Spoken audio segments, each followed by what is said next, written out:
Peace. Many times my multilingual ESL students will tell me that they always thought that English was the most complicated language to learn until they got a load of Black English. Not only African American English, but Black English throughout the diaspora. They came to realize that Black people were doing something with English that was far more complex than the dominant European variety of English. A revelation that to them defied all preconceived notions and conditionings to the contrary. They're not wrong. And speaking of my students, y'all had some really good questions and feedback about our last lesson in pleonasms. As a refresher, pleonasms is basically stating the obvious in a redundant manner for purposes of emphasis. One example being that someone was eating your leftovers with their whole mouth, as if they could eat it any other way. But the whole part is meant to convey your feelings about them eating your food. But many of you ask me a very astute question. If it's based on redundancy, is the double up a form of pleonasm? And by the double up, I mean, if somebody's going to be late, you want to know if they're going to be late or late.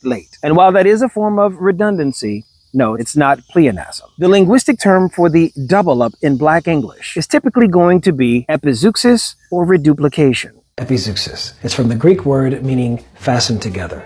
Or in other words, it's the double up. It's when we double a word in rapid succession in order to show emphasis. Like say, for instance, if I were to say that something tasted good, that means it tasted good. But if I said that it tasted good, that means it tasted great.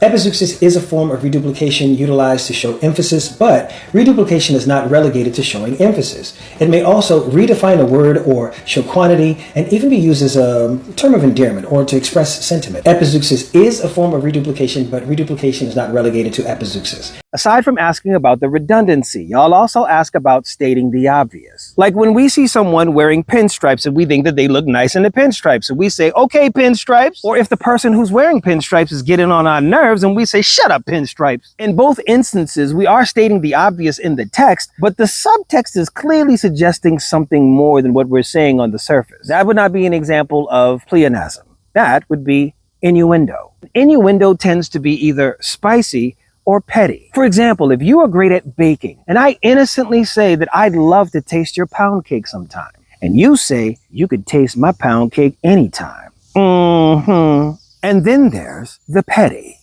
You gone be great with your lavender. And that is the beauty of Black English. It's so much deeper than gatekeeping the text, but also being mindful of the pretext, subtext, and context. Communication and community have the same root word. It is the reason they don't want us to step into the light, because at some point we might realize we are the light.